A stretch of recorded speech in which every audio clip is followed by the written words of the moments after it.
Hey everybody, what's going on? Hexlex here with another Master Duel video for you. So today we're going to be covering Salamangreats, which I talked a little bit about at the, technically the end of the last season when I went through all the different decks in my collection. We've finally hit the 10th one because we covered 10 decks there.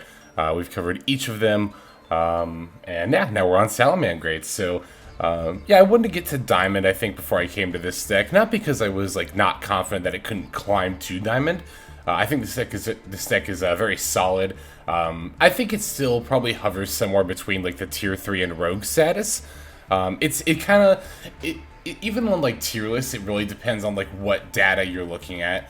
But if you remember back to our video where we covered specifically the ranked ladder, so no tournaments, we took the decks that hit Diamond and Diamond 1 and covered that. All those, and did a breakdown of statistics based only on those, and we saw Salamangreats being fairly decently represented. I'd probably put them in like a tier 3 category based on the percent that we saw them played at, again hitting Diamond and Diamond 1. So obviously a very solid deck, and it's I think been long enough since the Salamangreat structure deck has come out that I think we can say this deck is kind of past the, this is the new structured deck, like, popularity phase, and I think it's pretty solid, just a solid choice for laddering overall. I don't know anything about Duel Links, but from what I understand, Duel Links is in, like, a tier 0 format, where I think Salamangreat is, like, the tier 0 deck, which makes sense given the, card pool, from what little I know about the card pool, and the meta, which is extremely little. I've never played Duel Links, it's not something I'm really familiar with at all, but, yeah, so let's see, this build, it is a little bit different from the build that we were rocking at the end of the build that we were rocking at the end of the last season there. Notably in that build, I was thinking about trying out Parallel Exceed in order to potentially go into Bagooska more easily on turn 1. And I've ultimately decided to drop those out of the deck. It was pretty close whether or not to keep them. Parallel Exceed is one of those cards, I talk about this sometimes, where sometimes when I'm building decks, instead of just building in 240 and then calling it done, I'll build them out to like 45 or sometimes even up to 50 cards, and then from there I'll trim it down to 40, and then just see kind of like which ones I want the least, And I was kind of in that position with Salamangreats when I was reviewing the deck and making sure I liked the build. I had a build at around like 46 cards, and most of the stuff I cut was tech, but then I decided, the Parallel Exceeds would be nice to run out Bagooska on turn 1 more consistently, but it's not something I don't feel the need to desperately go for it. There were some other tech choices I wanted to try out instead, namely the Droll and Lockbird. I actually would like to have included a second copy of this card in this deck. I talked about this in our At Ignister profile. I was trying to remember which deck profile I did recently where we talked about this card. Yeah, it was our At Ignister profile. We talked about how good Droll and Lockbird is in this particular meta. Also good against Maxx. Salamangreat is one of those decks where it's kind of one of those decks where not only does it have to summon a lot to make plays, but even to like make mediocre plays, you have to special summon a lot. So it's like Maxx, this is one of those decks that like can get really hurt by Maxx. Isn't like super duper susceptible to it, but is like susceptible enough that I think, in addition to stopping all the stuff that is searching, Droll and Lockbird is, as always as ever, good anti-Maxx tech as well. I think the other tech that I included, well, actually it wasn't even really other tech. In my last build, I was only playing 2 Foxy. I decided to include a third one just to have some more consistent turn 1 plays. And I think the other third card I took out for Parallel Exceed might have been the Feather Duster. Feather Duster is one of those cards where I've talked about it quite a bit. I like to include it when I can. Sometimes you just don't have enough room to include it in a deck at all. But if you have a couple like tech slots open, or at least when I'm deck building, if I have a couple of tech slots open, I usually like to slot in the Feather Duster. It is only one card against like, back row decks, but I've talked about this before. Games against back row decks tend to go longer, so even if you're only playing the one Feather Duster, it will come up more often than you might think it will. Let's see, extra deck is mostly the same, just a couple of minor differences. Like, I don't think I was playing Linguriboh before, or the one Heatleo. I truthfully, to tell you, don't remember what I was playing before, but I think it might have been like a second Splash Mage or something before. It clearly wasn't important if I can't remember. Right. I'll just tell myself that. We do still have, of course, the option to update Jaguar access code. When I first covered this deck, I was kind of like, wow, this is how I won like all my games. It's funny, this time around, that's how I won like none of my games. So we're going to see us using, we're going to lead a little bit more in Heatsoul than we have in the past for these upcoming games here. But speaking of those games, don't really think I have much more to cover else with the build here, so let's go ahead and jump right into those games after breaking down the deck here.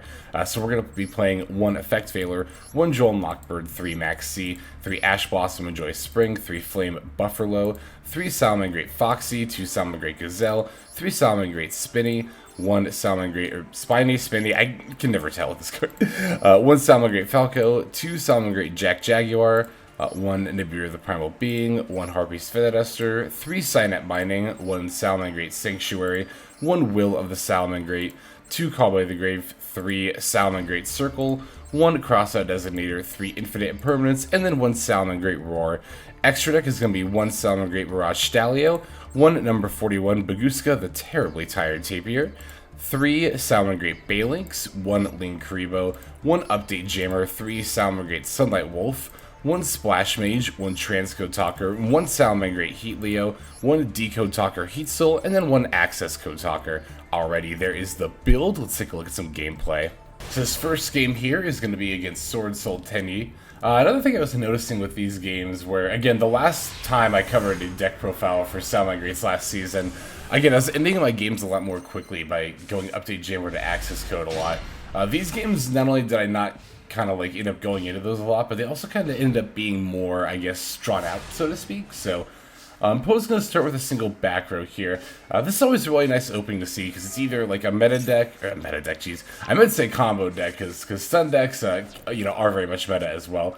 You know, it's either usually a combo deck that didn't open well or a stun deck that didn't open well. Suffice it to say, very often just sitting one back row and passing is a very, very good sign. I don't think I need to tell you that. But anyway, I threw down the circle and got Droll and Lockbirded here, which kind of sucks a little bit, but at first anyway. But when, you know, then I started really thinking about the combo and the plays here, and I was like, you know, I don't think this is going to affect me like too much. I didn't really have many plays here anyway. As you can see, I only had the Will of the Salamangreat, which I don't think under Droll and Lockbird is going to be like enough necessarily to make more plays here. So I don't think in general it's usually enough to make more plays, honestly.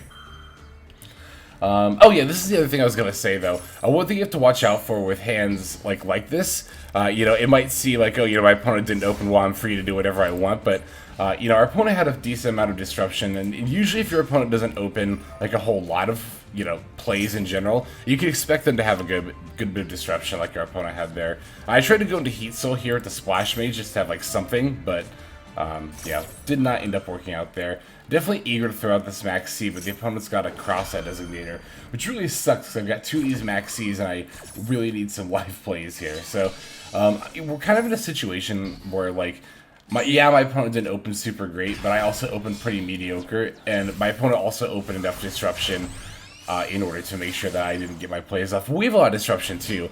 I mean, you look at the number of resources our opponent has access to versus what we've got. We've still got, I mean, we can't use this Maxx, but we've still got 2 Imperms and a Nibiru for this turn, and then a Maxx for the follow-up, so plus my opponent's not really doing anything too threatening here. I mean, it's kind of like how my opening was, where I only had the Salamangreat, the Will, or the Circle, in order to search the Gazelle. It was like the only play I had there. Kind of seems like my opponent's only option is going to the Shaman. Going into the Shaman, I know they're going to get back the Taya here. And then, yeah, I'm just going to go ahead and Imperm the Shaman. I thought about waiting to Imperm the Taya, but I was like, nah, that only puts some more damage on the board. Plus, you know, what if I can't remove the Taya next turn? So, yeah, let's go ahead and negate the Shaman. I do have to be aware of this face down card. It could pretty easily be a blackout, so I'm just going to go ahead and drop Nibiru during the end of the main phase here. Rare moment where we actually get the token in attack mode, because both of its stats are pretty abysmal here. Salamangreat Foxy is a pretty good top deck. We'll see if we get off the Excavate for it. Well, or rather we won't, because our opponent's got an Imperm. But, I mean, even at this point, like, my opponent's going to have no cards on board and hand, and I've got an Imperm and a Maxx. So I'm, like, not scared at all of whatever my opponent's going to try to pull off here. I'll go into the Balelynx just to search the Sanctuary, which I technically should have done last turn before going into Splash Mage, now that I think about it. Because I could have top decked the Sanctuary, and I would have been pretty sad if I had, so... it's not that big of a deal, but... in any case here, yeah, no, like I said, we've got the Impermanence Sea, and our opponent's got nothing, so I'm not scared at all. I'll fire off the Maxx in response to Sashina. Plus, they've already used 2 of their monks and their shaman, so that's going to severely limit like what outs they have access to here. Like, I expected a 3rd monk here for sure, but you know, even if they manage to get another Taya on board somehow, which would have to be Taya, they can't do Moye or Longyan here. I'm just going to impermanent, so. It won't be Taya, actually. Looks like they're going to be able to go for level 8 Synchro. But again, even if it's like Chi Shao here, I'll just go ahead and negate it, and then I can just run over it with Nibiru. Looks like it is going to end up being Chi Shao here. I actually thought about letting the Chi Shao resolve and then Droll unlocking, and seeing if they searched up like an Emergence, but it's too easy for them to search Taya. I mean, yeah, I could just impermanently search Taya, but again, that's just for them putting more damage and resource on the board, and let's just not even worry about it. In my opinion, that's how I feel about this. Like, I'm just gonna imperm this Chi Shao and let's get this over with. And obviously, you know, looking at my hand, I have far more than enough gas here in order to make plays. Oh, that's right, they bounced the Nibiru and I actually was able to activate it again. I was gonna say, this was the final kind of straw for my opponent where they conceded, where I just like, I don't know. I didn't even really have to do that, honestly, but it's like, there's no reason not to, and it was funny.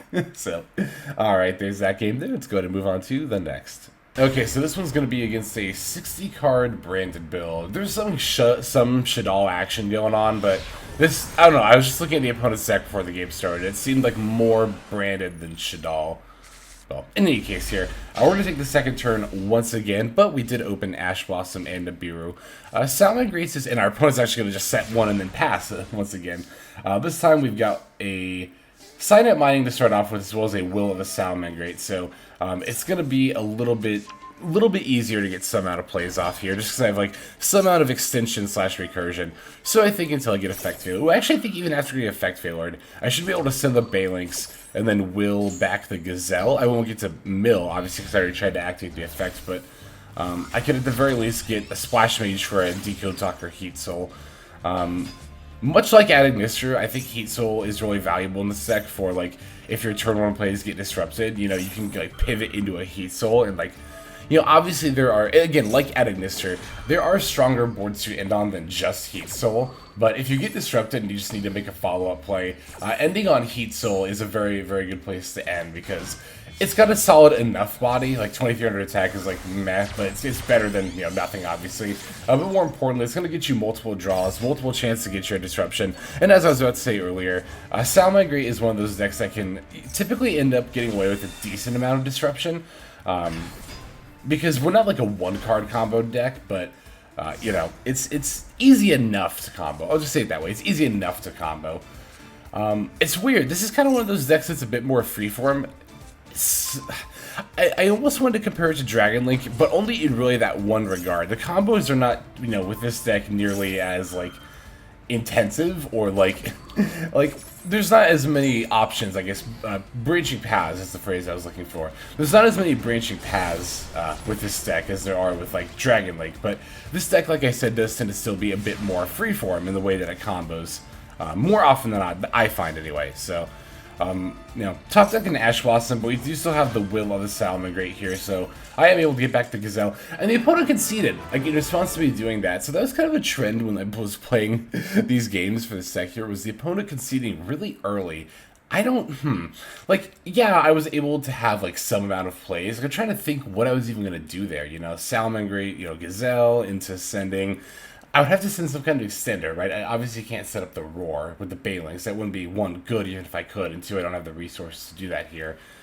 So I was like, maybe thinking, I don't know, try to figure out a way if I can go into Update Jaguar, but like, regardless of what plays I may or may not have had, I was very much at this point in the game, like the very much like figuring it out phase of it. I talk a lot about giving the opponent an opportunity to misplay. My opponent should have let me make the play, because like, I probably wouldn't have made the optimal one, to be totally honest with you. But, whatever. We'll take the win. So, let's go take a look at the next game now. Alright, so this one's going to be against Fluandereeze. Played against the big three here. We played against Despia, played against Brandon. Now we get a turn against Fluandereeze. And they also get the first... I didn't realize how often I was second with these games. Good lord, it's like almost all of them. Which is funny, because again, I didn't really end up going for Update Jam or Access Code, despite going second in all these games. I remember somebody asking in the last profile, like, does this deck actually want to go second? No, this deck very much does want to go first, but you just happen to have like a really good and typically pretty easy to do OTK line when you do go second there. Again, in the form of the access code shenanigans there. So, yeah, I do have the Ash for the Rabina, but the opponent does end up having the Eaglin, so that kind of sucks. I guess Stree was their only little bird, because they end up playing the map and revealing the Rabina. Well, they summoned the Stree, revealed the Rabina, add the Rabina, but then they had to use their extra normal summon on the Rabina. So even though it did resolve, and they added the Eaglin, right, I believe? Just to make sure real quick. Even though they resolved, they were able to add the Eaglin, they weren't able to make any further plays. I've got the Feather Duster to clean up the back row, which is an Imperm, which, meh, you know, it's like, Imperm, it really kind of varies, like, how much that tends to mess you up. For most Salamangreat cards, their effects like tend to activate on like hand or in graveyard, so Imperm typically won't mess you up like extending into your plays of this deck. It'll typically more mess up whatever your end result is, your end plays there, so.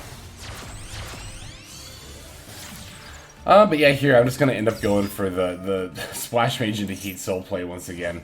I don't know, I was trying to figure out if I could really do much else, but the only other extender in my hand is a Spiny/Spinny, which we've already played, you know, obviously this turn. Sanctuary doesn't do anything by itself. The Cynet Mining would have been great. Like, I definitely would have been able to make up the Jammer Access Code if I would have had the Cynet Mining in addition to all this other stuff, but here I'm just going to make a Heatsoul, draw a couple of cards. Well, you know, draw one on my turn, draw one on my opponent's turn in the past. And again, here's a circle, so, you know, it's like, you know, of course we're getting all the gas now. I'm going to go ahead and Valor this Eaglin. Obviously, that'll not only prevent them from getting their big bird, but also keep them from getting any more normal summons there. They do throw out the Simor Bird of Perfection here. Was definitely noticed, something I noticed this opponent was doing a little bit differently than other Flaunderies decks. I don't know that I particularly... I don't know, I was looking at the deck, I don't remember seeing many more. Maybe they did have a small Simorg package that I just overlooked. I don't remember, but... Oh no, I think they did actually, because yeah, here's like the Elboral, the Sacred Land of... Well, and it's not really directly Simorg support, but...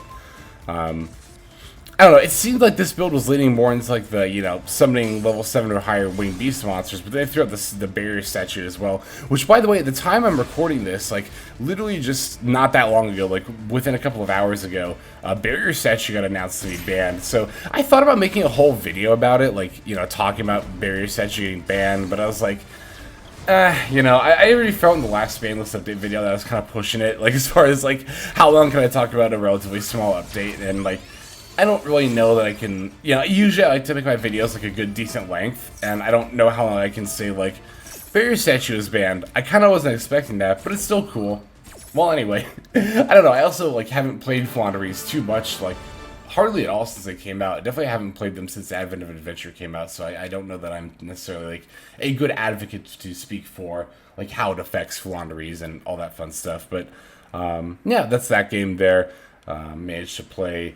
Just with our disruption, managed to disrupt them enough where they weren't able to get a solid foothold in the game, which against Flaunderies always just kind of like those, like, brow-wipe, like, whew, kind of moments. Alright, let's go take a look at the next game here. Alright, so this duel is going to be against Eldritch, and the trend of playing against we actually, yeah, played against a whole, like, array of meta decks this time around. And we're going second again. I genuinely, these games were actually played, like, a couple of days ago, so I genuinely didn't remember going second this often, so I guess this is nice though. You know, I do see a lot of people typically requesting, like, you know, more going second games. I do try to include those when I can. You know, when recording games it can be a little bit difficult sometimes, like just trying to get good games, you know, where you either, like, because obviously I don't want to show games where my opponent just concedes right away, or I end up conceding right away, just due to, like, getting, like, I was going to say outplayed, but really what I mean by that is, like, you know, we all have those games where, you know, we're playing the combo deck, our opponent drops a Maxx turn 1, we have to pass, and we don't have any disruption, and then our opponent combos out and wins. Like, I'm not really trying to show games that are like that on either side, whether I win or lose that way. So like sometimes it's like, you know, I'm just trying to get like the best games possible, and then it ends up being that like, oh, I went first during all those games, and that happens sometimes. Or it could be like this, you know, video where I end up going second all the games. But I do try to make an effort to include going second games because I do understand how valuable that data is. It's just not always something I can necessarily control. But yeah, in any case here, like I said, we're playing against Eldritch, and fortunately for us, it seems like they don't really have their floodgates, they just have like their disruption here. Like, you know, we got hit with the Ice Dragon's Prison and the Dogmatica Punisher, but haven't seen like a summon limit or anything like that. Actually, funnily enough, I was going to say summon limit goes in Rivalry, but goes in Rivalry kind of don't do anything to this deck, because like everything in the main deck is a Fire Cybers, everything that we really care about. It does impact our extra deck. It does keep us from doing like the Update Jammer line. It does keep us from doing like, you know, going into Accesscode Talker period, or like, you know, Transcode or Splash Mage. But I mean, for the most part, again, Rivalry and Goes In really don't do that much to us. There Can Only Be One is a very different story. That will that card screws us up big time. But I don't think there's a lot of Goes-Ins running around, period, this format, because like Sword Soul is like really the only meta deck I can think of off the top of my head that it hits like super bad. Like, you know, Despia is pretty much all dark. Flaunderies is like all wind except for a couple of waters. Which, to be fair, Rabina's a water, so that's still not bad, but what else is there? Oh, they did have the skill drain, so they do have some out of floodgates, but at this point, we managed to get the Salamangreat Roar set up by the time that ended up being relevant, so. Which is funny, too, that the opponent flipped skill drain there, because I didn't even activate the effect yet. They could have waited. I mean, it wouldn't have mattered. They would have flipped it now in response to the Gazelle, but, yeah, anyway, Goes In doesn't really seem to be a particularly effective floodgate in this particular format. It just seems like a lot of the decks are mostly, if not mono, attribute. With, again, Sword Soul being, like, the notable exception there. I'm sure there's another one I just am not thinking of right now. Alright, so here I'm going to go for the... Oh yeah, I'll go for the Miragestallio. I'm basically just going to try to go for lethal here, but I don't want to, like... Well, it's not necessarily that I even don't want to. I can only, you know... I have to have different banish... I have to have different attributes to banish for Accesscode Talker. And the way these plays are getting set up... Oh no, I do have the Linguriboh, okay. But I'm only going to end up having like 2 attributes. So I want to bounce the Eldritch with the Miragestallio, and then I'll use the access code to potentially pop the other 2 back row. It's kind of what I'm thinking here. Just like generally my course of action. Because I don't think I've used this circle. Oh no, it was the Jaguar. I was like, I know I have some amount of extension here still. And then the opponent concedes at that point, which again I do think was an early concede, because now that I really look at it, would I have been able to go into Update Jammer? Like, I definitely could have gone to Accesscode Talker. That wouldn't have been a problem at all. But I don't know that I necessarily could have lethal. I could have gone for Splash Mage and then brought something back, and then gone for Transcode and brought. Okay, no, yeah, I would have had enough for lethal. I'm looking at it now. I think I could have anyway gone for like a Splash Mage into a Transcode into an Access Code, while still keeping the Sunlight Wolf on board, and then going for lethal that way. So, yeah, there's that game there. Looking at my time right now, I think that's about all the time that I'm going to do for this video. So let's go ahead and just move on to the outro now. Okay, everybody, thank you so very much for watching, especially all the way to the very end like this. I greatly appreciate that, not just personally, but as a means of supporting the channel as well.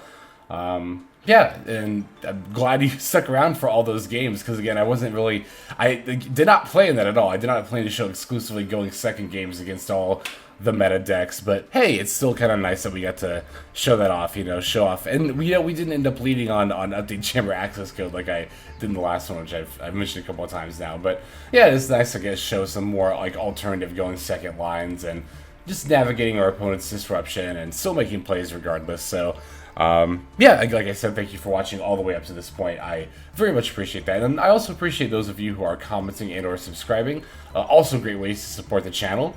And, yeah, comments, let me know what you think of the build. Because I tend to, like, you know, play a whole bunch of different decks, I'm always kind of looking to more players who are more, like, enfranchised or used to playing a certain deck. I always like to turn to you and kind of ask, like, you know, what would you do differently with the build? Because, you know, I can only spend so much time with each individual deck that I kind of just have to, like, look at Master Duel meta breakdowns, look at a bunch of different deck profiles, just kind of, like, I guess kind of like Frankenstein together the best like list based on all that information, which I guess to be fair is how like decks are typically built anyway. Well, sometimes, you know what I mean.